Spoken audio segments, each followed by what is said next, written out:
संपूर्ण महाभारत का युद्ध हो चुका है। भगवान ने अपनी ओर से रोकने का प्रयास किया, लेकिन जब देखा कि ये कौरव किसी भी प्रकार सही रास्ते पर नहीं आ सकते, तो फिर प्रभु पांडवों को माध्यम बना करके महाभारत जैसा महायुद्ध करवा देते हैं। सनातन धर्म सभी को अहिंसा का उपदेश देता है, शांति का संदेश देता है, सुख और समृद्धि का संदेश देता है। लेकिन यदि आताताई आतंक का रास्ता छोड़कर सही मार्ग पर न आ रहे हो, तो उनको समूल नष्ट करने का, समाप्त करने का मार्ग भी, उपदेश भी हमारा सनातन धर्म देता है। और कमजोर व्यक्ति कभी शांति स्थापित नहीं कर सकता। दो पहलवान लड़ रहे हों, बड़े बड़े मजबूत पहलवान, और कोई दुबला पतला उनकी लड़ाई में बीच बिचाव करने चला जाए, तो क्या होगा जी? कोई दुबला पतला व्यक्ति दो पहलवानों की लड़ाई में बीच बचाव कर सकेगा क्या? पता चलेगा वो पहलवान आपस में लड़ना छोड़ के उसी पर कृपा शुरू कर दी है। वो अच्छा दुबला पतला आदमी गया बचाव करने, तो बीच में सुलह भी कौन करा पाएगा? वो करा पाएगा जो दोनों पहलवानों से भी ज्यादा ताकतवर हो। जो दो उस पहलवान के गाल पे लगा सके तो उसके गाल पे लगा से, बैठो क्यों झगड़ते हो? तो शांति भी मजबूत आदमी ही करवा सकता है, निर्बल शांति की स्थापना भी नहीं करवा सकता। अहिंसा की स्थापना भी मजबूत ही करवा सकता है। गांधी जी ने आधा सूत्र लिया, अहिंसा परमो धर्म तो कहा, लेकिन उससे पहले दुष्टों के खिलाफ जो अब सुधर नहीं सकते, उनके लिए हिंसा को स्वीकार करना भी अहिंसा से बढ़कर है। इस बात को प्रचारित नहीं किया गया और केवल अहिंसा की बात कहकर हिंदुओं को नपुंसक बनाने का काम किया गया। ये उचित नहीं था। हमारे जितने भी भगवत स्वरूप हैं, श्री राम कितने दयालु हैं, श्री कृष्ण कितने दयालु हैं, भोले बाबा करुणा की खान है, मां कितनी दयालु है। लेकिन हमारे कोई भी भगवत स्वरूप देवी देवता क्या बिना शस्त्र के हैं? श्री राम अत्यंत दयालु हैं। वो शबरी के घर पर जाके भी बेर खा लेते हैं, लेकिन कंधे पर धनुष भी रहता है। भोले बाबा वरदान देते समय देखते नहीं क्या देना है क्या नहीं देना, सब कुछ दे डालते हैं। पर उन भोलानाथ के हाथ में भी त्रिशूल रहता है। वह श्री कृष्ण जो मुरली नाद करते हैं, जिनसे अधिक प्रेम अवतार कोई नहीं, वह श्री कृष्ण भी ब्रज लीला में भले शस्त्र न उठाते हों, पर ब्रज लीला में कितने कितने दैत्यों को भगवत धाम तो पहुंचा देते हैं, और मथुरा द्वारिका लीला में भरपूर चक्र का प्रयोग करते हैं। तो हमारे भगवत स्वरूप भी हमको बताते हैं कि भैया कमजोर आदमी से न तो शांति की स्थापना होगी न अहिंसा की होगी। तो भारतवर्ष में उपद्रव न हो, भारतवर्ष में शांति बनी रहे, भाईचारा बना रहे, इसके लिए हिंदू को संगठित होना पड़ेगा और हिंदू को मजबूत होना पड़ेगा। हमारे भगवान शस्त्र रखते हैं, कमजोर आदमी कहां स्थापना करवा पाएगा धर्म की। तो भगवान ने देखा कि महाभारत के युद्ध को जहां तक टाला जा सके टाला जाए, परिवार की बात है, संभल जाएं, सीख जाएं, मान जाएं। पर जब देखा कि ये कौरव लोग संसार का क्षय रोग बन चुके हैं, कैंसर बन चुके हैं, अब इनका रहना सिर्फ घातक है, तो अब इनको समाप्त करा देना चाहिए। तब भगवान ही पांडवों के साथ, अगर श्री कृष्ण खुद चाहें तो इतना बड़ा झमेला, इतनी सेनाएं इकट्ठी, इतना कुछ सब कुछ करने की जरूरत नहीं थी। श्री कृष्ण ही युद्ध के मैदान में चक्र लेके खड़े हो जाते अकेले, 10 मिनट नहीं लगती, चक्र सारे कौरवों का और कौरवों के हिमायतियों का सबका सिर काट के ले आता। अरे वो तो परमात्मा है, चक्र की जरूरत भी नहीं थी। संकल्प कर लेते कि जितने भी ये कौरव हैं, दैत्य हैं, ये नष्ट भ्रष्ट हो जाएं, तो सारे समाप्त हो जाते। लेकिन भगवान ऐसा नहीं करते, वे पांडवों के द्वारा ही कौरवों का उद्धार करवाएंगे। उसका कारण क्या है? प्रभु ये उपदेश देते हैं कि अपना युद्ध हम सबको स्वयं लड़ना होगा। प्रत्यक्ष में हमारा युद्ध लड़ने के लिए कोई नहीं आएगा। युद्ध से अर्थ केवल कोई लड़ाई झगड़ा नहीं है। युद्ध से अर्थ अपने जीवन की चुनौतियों को स्वीकार करना है।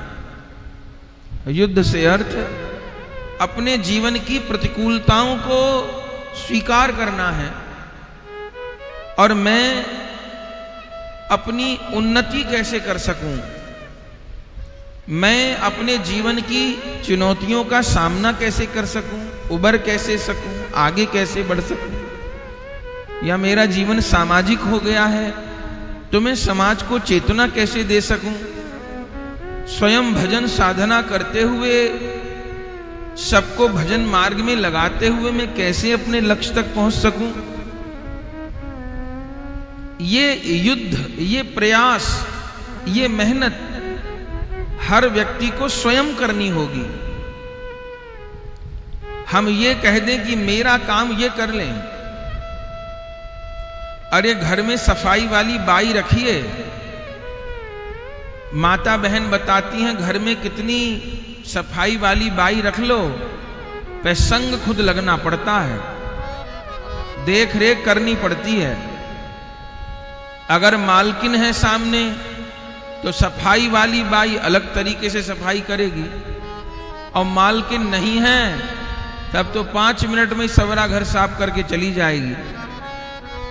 पलंग के और संदूक के और कुर्सी के नीचे कूड़ा भले पड़ा रहे तो भले वो हमारे घर की सफाई आगे कोई और करता हो, लेकिन ध्यान रखना पड़ेगा, लगना पड़ेगा, बताना पड़ेगा।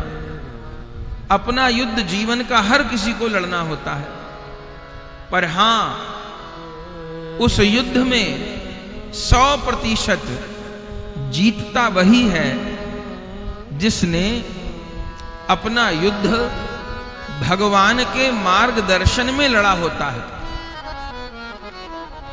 पांडवों की सेना तो बहुत थोड़ी है, कौरवों की सेना बहुत बड़ी है। कौरवों की सेना में 3 तो चिरंजीवी हैं, चिरंजीवी से अर्थ जिनको मृत्यु नहीं आ सकती। भीष्म पितामह ने शरीर छोड़ दिया अपनी इच्छा से, पर उनको तो इच्छा मृत्यु का वरदान था, वो न शरीर छोड़े तो कभी न छोड़े। अश्वत्थामा तो आज तक जीवित है, कृपाचार्य जी आज तक जीवित है। तो तीन जिनको मृत्यु नहीं हो सकती, ऐसे लोग कौरवों की सेना में हैं। स्वयं द्वारिकाधीश श्री कृष्ण की सेना कौरवों के साथ है, और तमाम राजा। पांडवों की सेना तो थोड़ी है। कौरव 100 भाई हैं, पांडव केवल 5 ही भाई हैं। उन 100 कौरवों की खूब खूब संतान है, पांडवों के केवल 5 पुत्र हैं।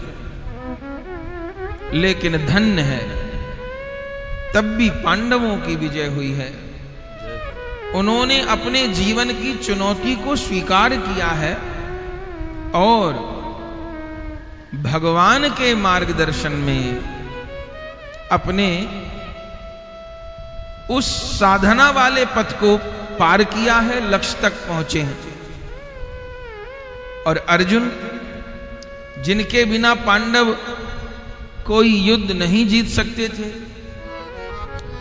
उन अर्जुन की बड़ाई यह है कि उन अर्जुन ने अपने रथ की डोरी श्री कृष्ण के हाथ में दे दी है। और अर्जुन के रथ की क्या बड़ाई है, अर्जुन के रथ की ध्वजा के ऊपर हनुमान जी महाराज विराजमान है। तो जिसकी रथ की ध्वजा के ऊपर संत विराजमान है, हनुमान जी माने संत, हनुमान जी माने गुरुदेव। जय जय जय हनुमान गोसाई, कृपा करहु गुरुदेव की नाई। तो अर्जुन हनुमान जी की छत्र छाया में है, और अर्जुन ने अपनी रथ की डोरी श्री कृष्ण के हाथ में दे दी है। युद्ध खुद लड़ा है। श्री कृष्ण ने प्रत्यक्ष किसी को नहीं मारा, किसी को नहीं मारा। जितनों का संहार किया पांडवों ने किया, बस भगवान सहायता करते रहे। सहायता भी किस रूप में, अपने जीवन की डोरी, अपने रथ का सारथी भगवान को मान लिया। तो पांडव लोग कौरवों के उस कौरव सैन्य सागरम, दुरत्यम भागवत जी में लिखा है, दुरत्यम कौरव सैन्य सागरम कृत्वा तरन यत पदम। हे गोविंद, आपके चरणों की नौका में बैठकर पांडव लोग कौरव रूपी सागर को पार कर पाए।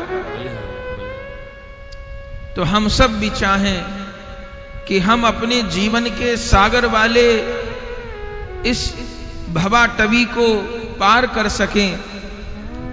युद्ध तो खुद लड़ना होगा, मेहनत तो खुद करनी होगी, लेकिन अपने जीवन की डोरी प्रभु को देनी होगी। अपने शीश के ऊपर गुरुदेव के चरण कमल विराजमान करने होंगे, माने आश्रित होना होगा। फिर क्या होगा, अगर प्रेम से नाम गाता रहेगा तो सब शोक संताप जाता रहेगा। अगर प्रेम से नाम गाता रहेगा तो सब शोक संताप जाता रहेगा।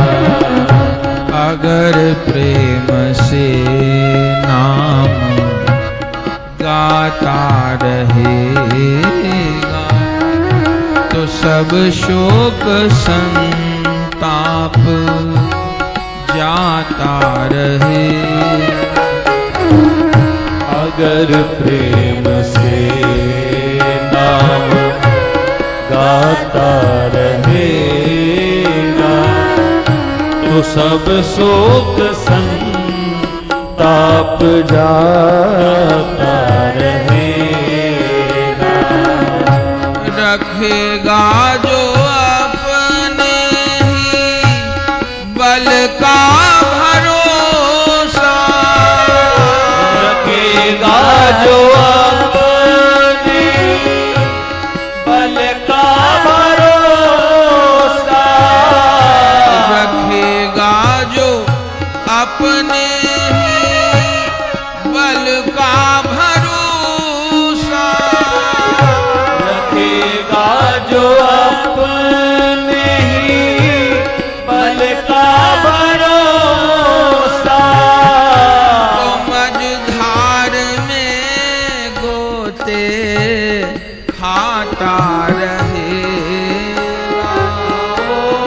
मझधार में गोते खाता रहेगा।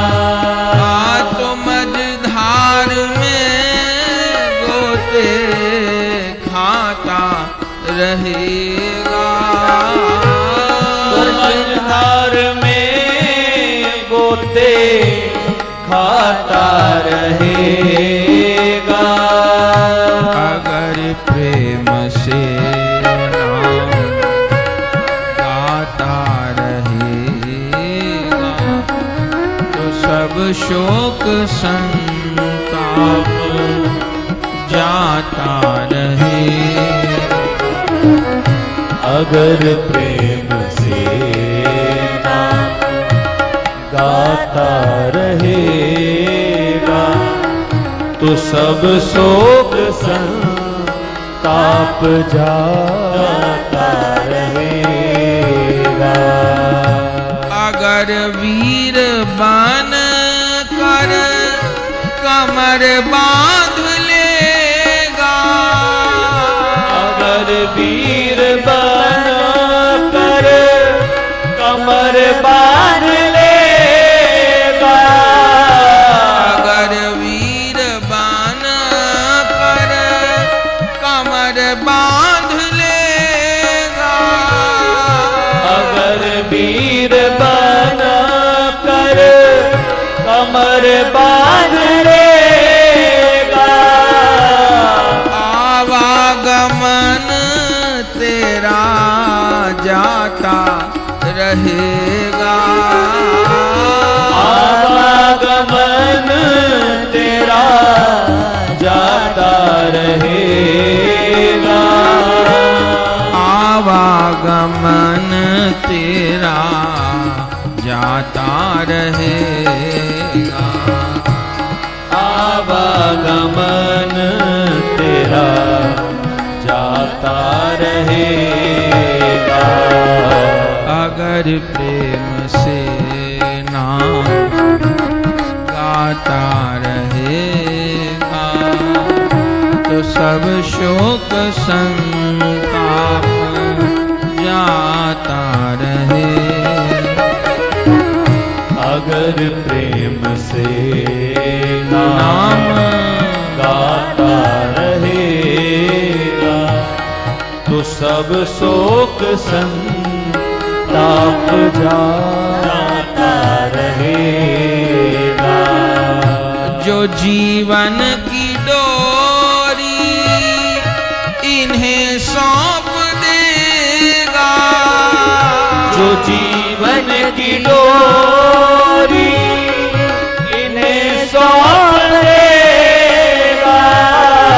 जो जीवन की डोरी इन्हें सौंप देगा। जो जीवन की डोरी इन्हें सौंप देगा। तेरा रथ भी वो ही चलाता रहेगा। तेरा रथ भी वो ही चलाता रहेगा। तेरा रथ भी वो ही चलाता रहेगा। तेरा रथ भी वो ही चलाता रहेगा। अगर प्रेम से नाम गाता रहेगा तो सब शोक संताप जाता रहेगा।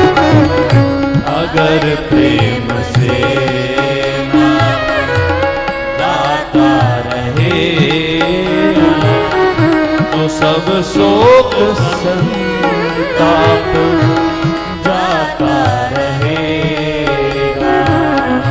बुलाने पे उस दिन आएंगे दोनों। बुलाने पे उस दिन आएंगे दोनों।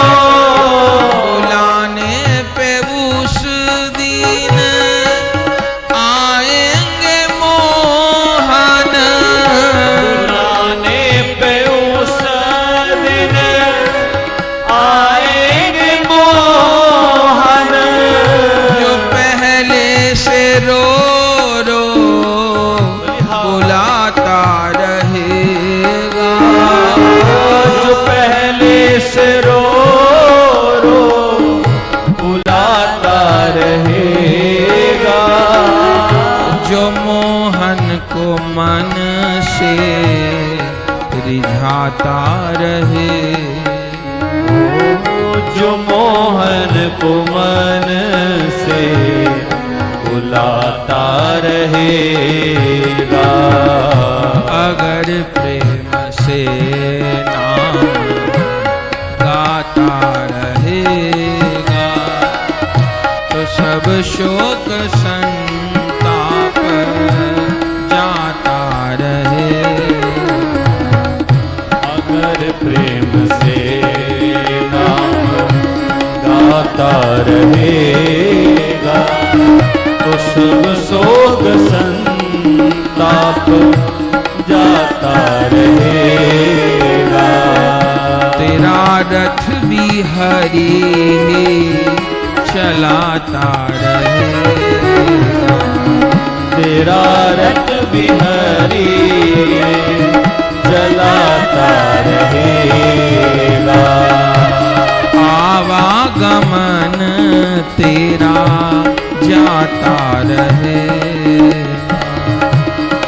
आवागमन तेरा जाता रहेगा। अगर प्रेम से नाम गाता रहेगा। अगर प्रेम से नाम गाता रहेगा। आनंद हो। तो अर्जुन की विजय का सबसे प्रबल सबल कारण यह है कि अर्जुन ने अपने जीवन की डोरी, अपने रथ की डोरी प्रभु के हाथ में दी है और उसके शीश के ऊपर, उसके रथ की ध्वजा के ऊपर हनुमान विराजे हैं। यदि ये दो काम हम आप भी कर सकें तो हम भी इस संसार रूपी महाभारत को पार कर सकेंगे। हम सब संत चरणाश्रय ग्रहण करें, गुरु पादाश्रय ग्रहण करें और अपने जीवन का स्वामी प्रभु को मान लें। फिर मंगल छोड़ अमंगल होगा नहीं। तो भगवान ने बहुत रोका, नहीं रुके तो पांडवों के माध्यम से महाभारत युद्ध कराकर सबका संहार करा दिया।